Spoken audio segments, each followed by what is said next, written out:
Usurpation d'identité, détournement de mineurs, mais surtout pute de David de Rothschild et Bernard Arnault. Comprendre le Brigitte Gate pour les nuls et dégager Macron avant qu'il ne déclenche l'apocalypse. Cet article s'adresse aux néophytes en brigittologie.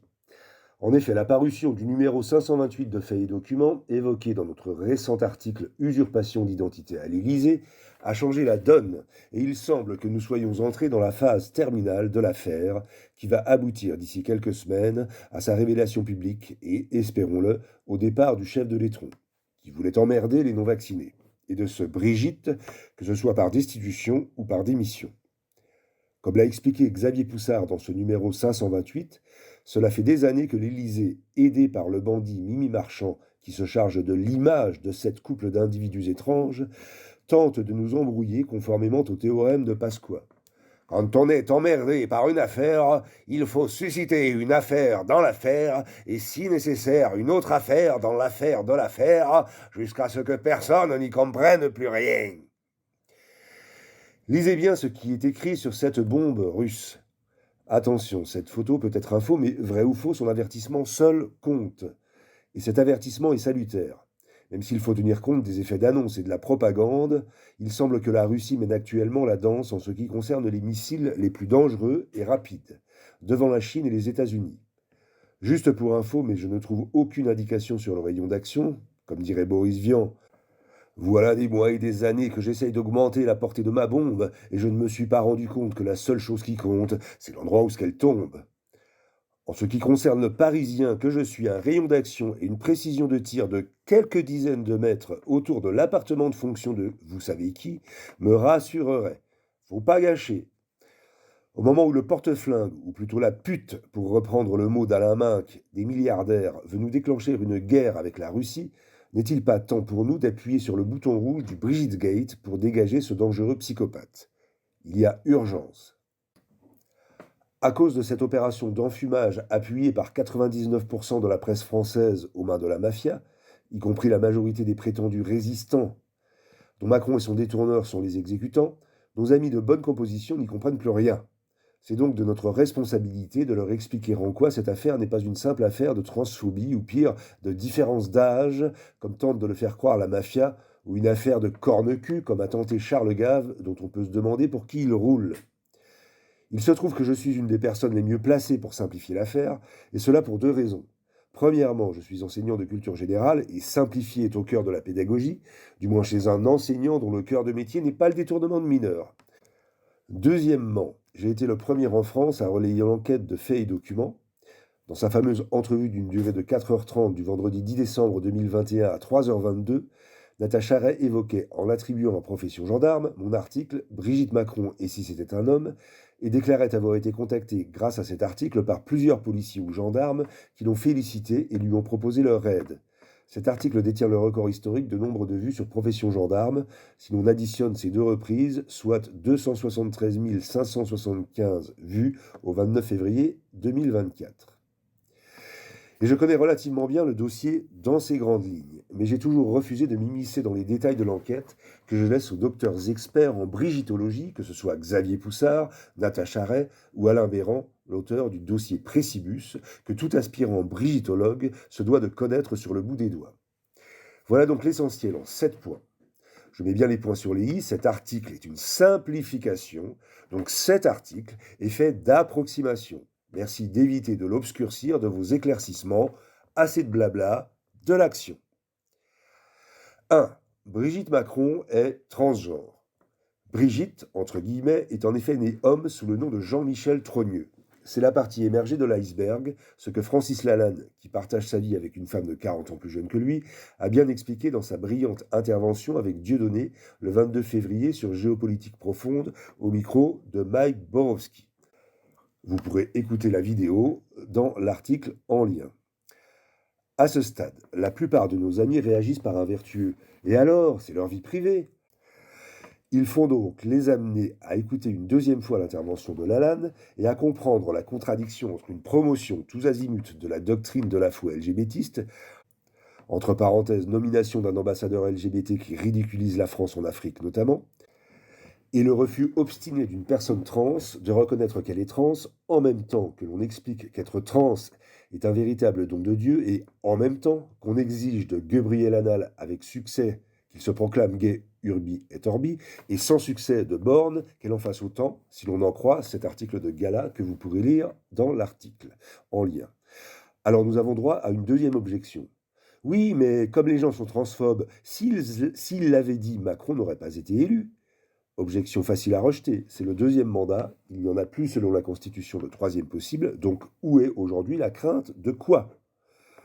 2. Brigitte Macron est un détourneur de mineurs, ce qui aurait dû lui valoir la prison.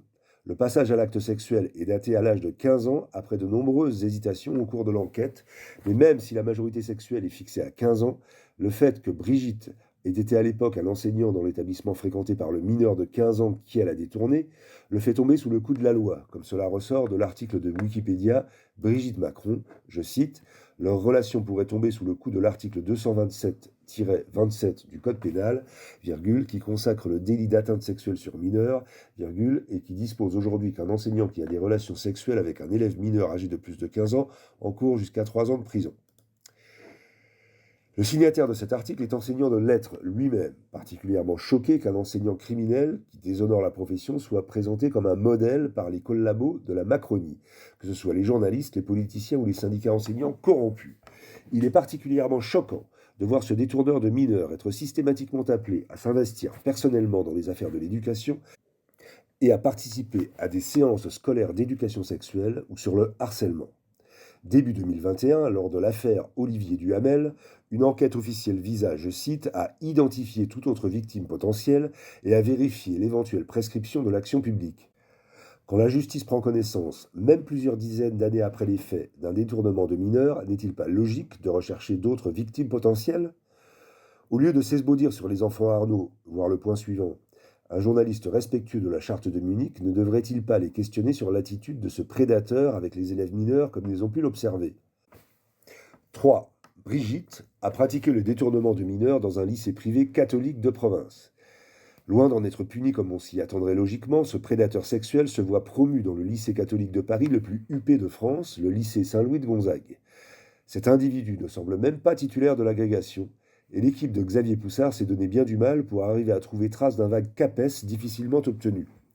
Il faudrait être un véritable moujon pour s'imaginer que le lycée privé catho le plus huppé de France aurait recruté en province un individu connu pour avoir pratiqué le détournement de mineurs et dont les compétences professionnelles sont si nébuleuses qu'il n'a même pas la médaille en chocolat d'une petite agrégation.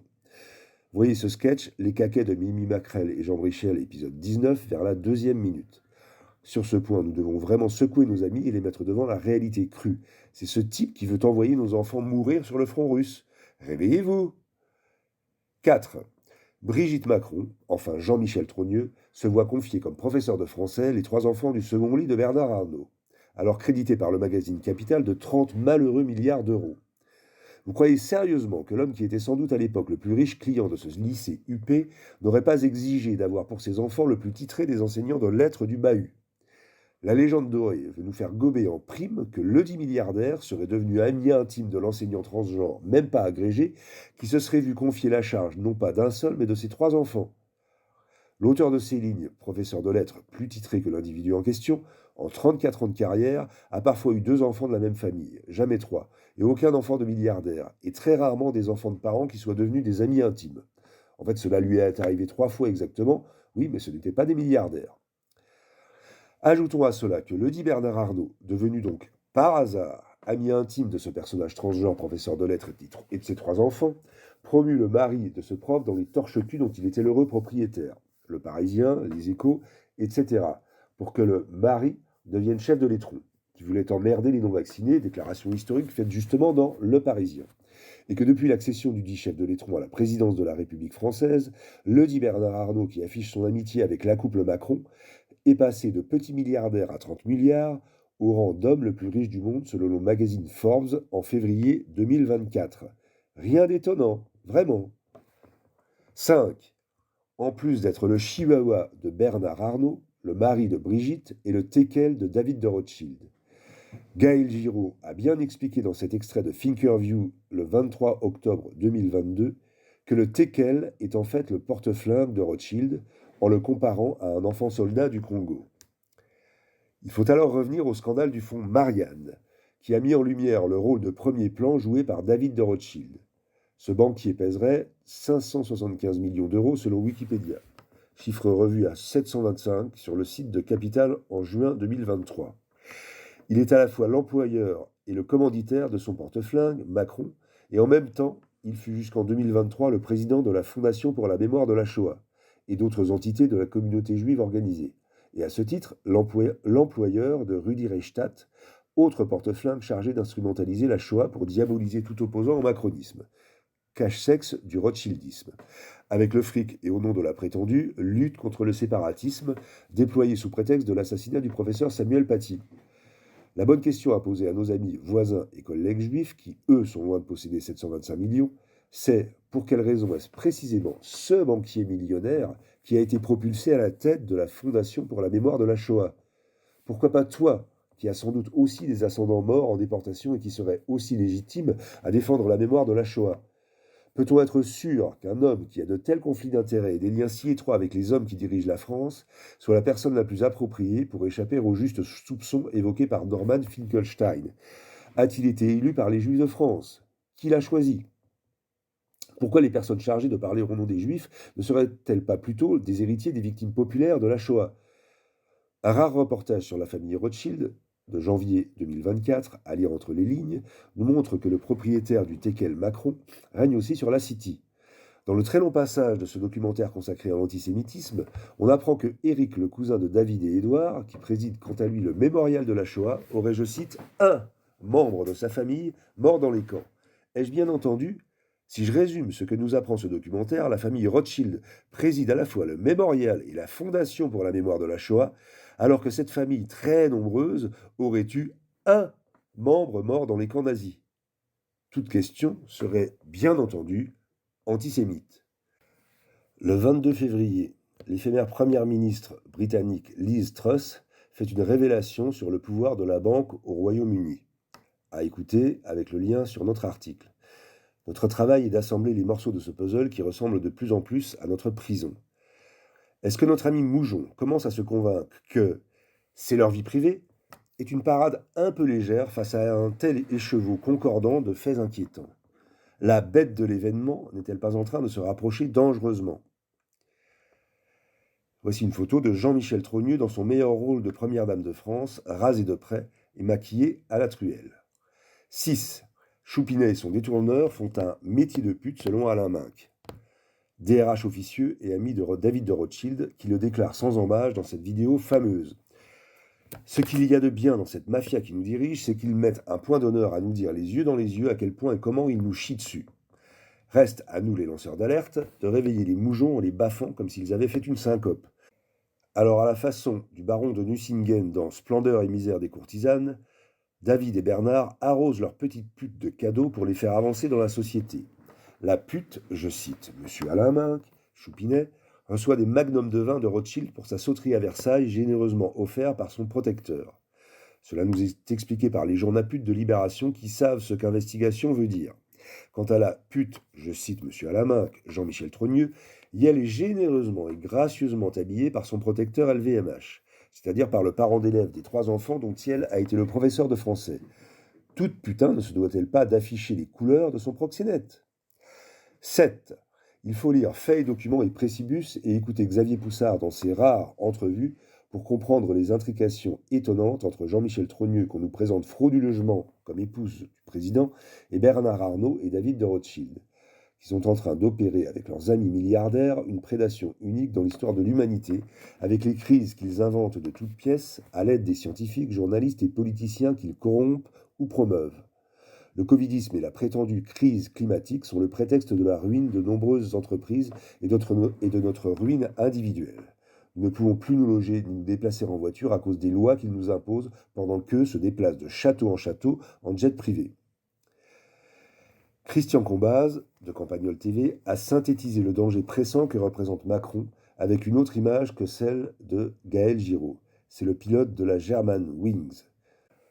Oui, et il faut être aveugle pour ne pas voir le lien entre la phase terminale du Brigitte Gate que nous vivons depuis la parution du dernier numéro de Failli Document et le délire de cette espèce d'acculé. Il faut mettre hors d'état de nuire ce psychopathe avant qu'il ne nous détruise avec lui. Je rappelle ce fait qui a été ignoré par toute la classe politico-médiatique de la campagne de publicité réalisée en Israël, à propos de laquelle j'ai interpellé les députés en vain. Alors nos amis vont-ils enfin ouvrir les yeux? Vont-ils enfin se demander ce que contient le fameux dossier de Trump, President of France, et faire le lien entre les affiches israéliennes, le dossier President of France, et le fait que le chef de l'Étron est en train de nous mener à l'apocalypse nucléaire? Il ne faut pas s'étonner du silence obstiné de nos parlementaires. En effet, le journaliste juif états-unien Thomas L. Friedman avait déclaré en 2011 dans cet article, Mute, Meet Bibi and Vladimir, j'espère que le Premier ministre israélien Benjamin Netanyahou comprend que l'ovation debout qu'il a reçue au Congrès cette année n'était pas pour sa politique. Cette ovation a été achetée et payée par le lobby israélien. Bien évidemment, cette pratique, comme le nuage de Tchernobyl, ne peut pas exister en France, et c'est uniquement par souci de l'avenir de nos enfants que nos chers parlementaires, pas du tout corrompus, laissent faire le génocide à Gaza, le génocide du peuple ukrainien, j'ai tenté de le démontrer dans un article que vous verrez en lien, et la destruction de la France par Macron et son âme damnée. Est-ce que tous les leaders de la soi-disant résistance qui se taisent avec obstination depuis 2 ans et demi, alors qu'ils nous expliquent à longueur de journée que Macron est la plus grande menace, bla bla bla, vont enfin se sortir les doigts du cul? Je dois ajouter ici une information qui va en contrarier d'aucuns, mais ne sommes-nous pas au moment de la révélation finale?